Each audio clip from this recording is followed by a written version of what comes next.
The gaming industry is constantly in flux. I mean, to be honest with you, it's just one of those things where things are starting to kind of go in a certain way where people sort of question a lot of different things when it comes to what Microsoft is doing and, of course, even what PlayStation is doing and things like that. So, again, we'll see if that's something that pays off before too long. But what's interesting is, there's a lot of shuffling kind of back and forth when it comes to Xbox and PlayStation. Developers go to one, developers go to the other. That's one of those things that honestly shouldn't really surprise anybody, to be quite clear. We realistically need this competition between Microsoft and Sony, and we need them both to be kind of in the area that they're in, and for a lot of reasons, to be honest with you, because let's just be real, Microsoft themselves have realistically kind of dropped the ball many times, and when it comes down to it, we look at how they've handled things in the past, and they haven't handled things very well. They've kind of dropped the ball on certain things, but some things they've come together with.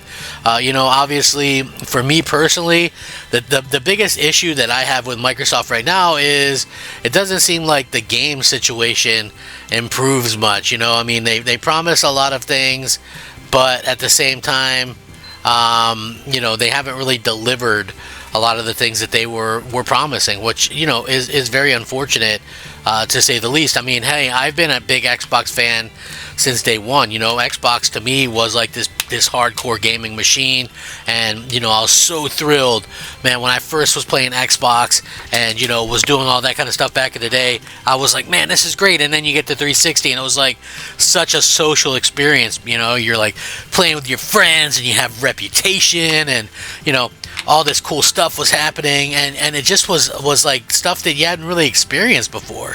And and then the Xbox One came out and it was like more casual focused, and they didn't put the focus on the actual power or the games, and then they had that big game lull where games were few and far between, and that's not a good thing. You know what I mean? It's just honestly not a very good thing, because let's just be real about it.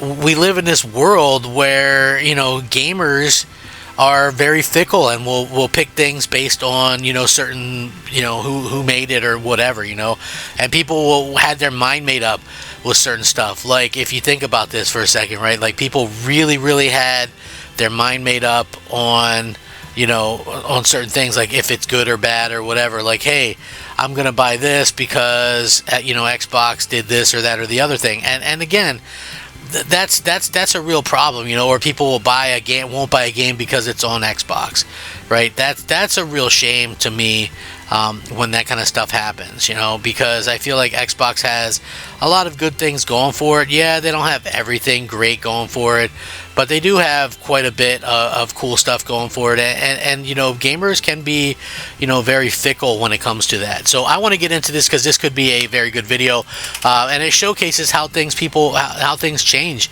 in the industry, and things can change much for the better when it comes down to it's really interesting to see how Microsoft has challenged Sony a little bit more, and developers kind of switch spots and things like that. So this was very interesting. Marvel's Wolverine creative director departs for Xbox's Perfect Dark, from a Sony exclusive to a Microsoft one. Well, use that exclusive term loosely. Two of the biggest console exclusives in the works are Marvel's Wolverine from PS5. Not really to me, because they're working with Sweet Baby Inc. on that, so that's probably going to be a no-go for me. And Perfect Dark for Xbox Series X, which looked pretty good, although I do question the design of Joanna Dark with the Crimson Chin situation. Fascinatingly enough, the creative director for the former has swapped to take over the same position at the latter from Microsoft's The Initiative and Crystal Dynamics.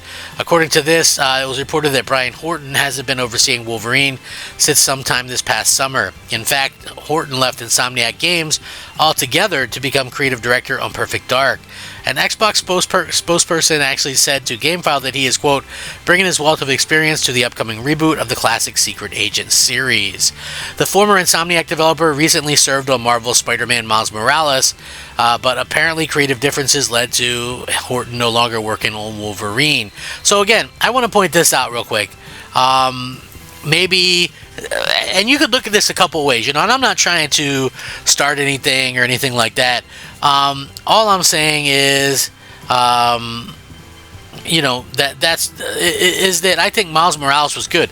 I actually liked Miles Morales a million times better than I liked Spider-Man 2. I thought Spider-Man 2 was terrible.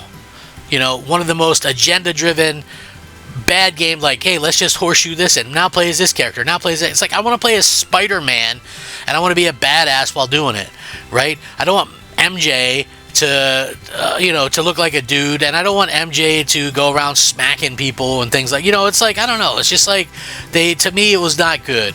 And, you know, Miles Morales maybe had a little bit, but not nearly like the overboardness that, you know, Spider-Man 2 had. So maybe this guy didn't want Wolverine to be a pansy or Wolverine to be played down a little bit or whatever. God only knows what Sweet Baby Ink is going to do to that character. But, you know, obviously, also a person named Cameron Christian is no longer directing the PS5 game. Those noted that Christian is staying at Insomniac. In their place now is the leadership duo behind Ratchet & Clank Rift Apart, one of the best PlayStation games of 2021, although it didn't sell very well. And apparently, you know, again, this has been a problem industry-wide, but, you know, they basically replaced, you know, the main character, who's a male character, with a female character, and they scaled back a lot on the female character from making her look more female.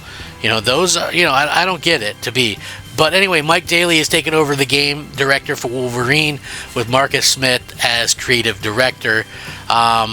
Neither game has an official release window. Wolverine does take place in the same universe as Spider-Man on PS5, but other than that, not much is actually known.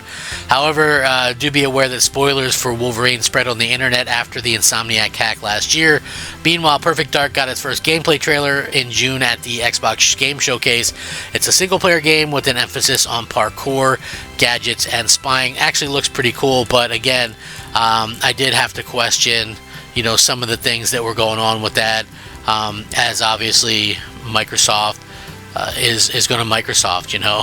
It's like, and I mentioned this, you know, because people go, oh, you must be this or that because you only care if, you know, they're good looking or whatever, you know, and that's not even the case at all. Like, it's just like, we use gaming as a form of escapism, and, you know, to be honest with you, when you kind of look at how we kind of escape into video games, you know, we want to look at nice things. Like, I'm a big fat guy, right? So clearly, as a big fat guy, you know, I don't feel not represented because there's not other big fat guys in gaming, right? Like, I'm just being honest. So, you know, I feel a certain way about things.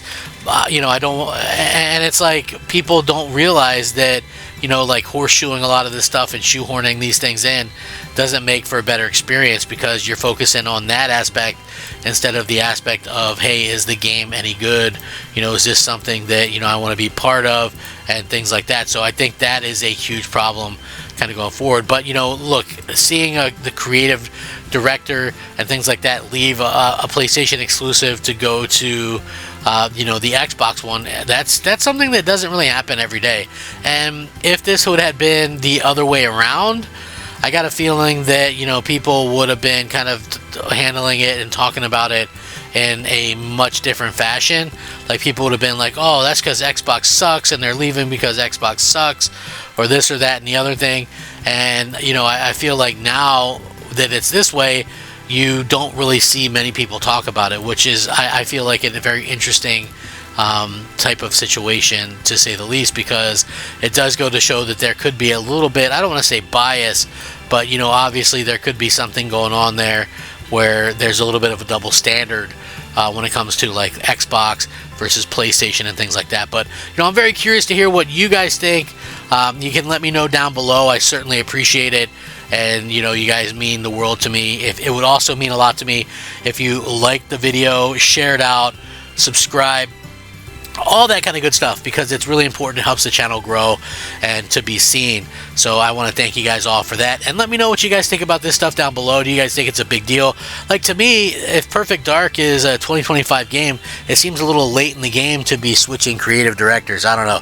That game was like announced like almost 5 years ago, and it's crazy we've only seen one bit of gameplay for it, but I don't know. Anyway, rack 'em up, fact 'em up, Crap Gamer 'em up. I'll catch you next time. Crap Gamer out.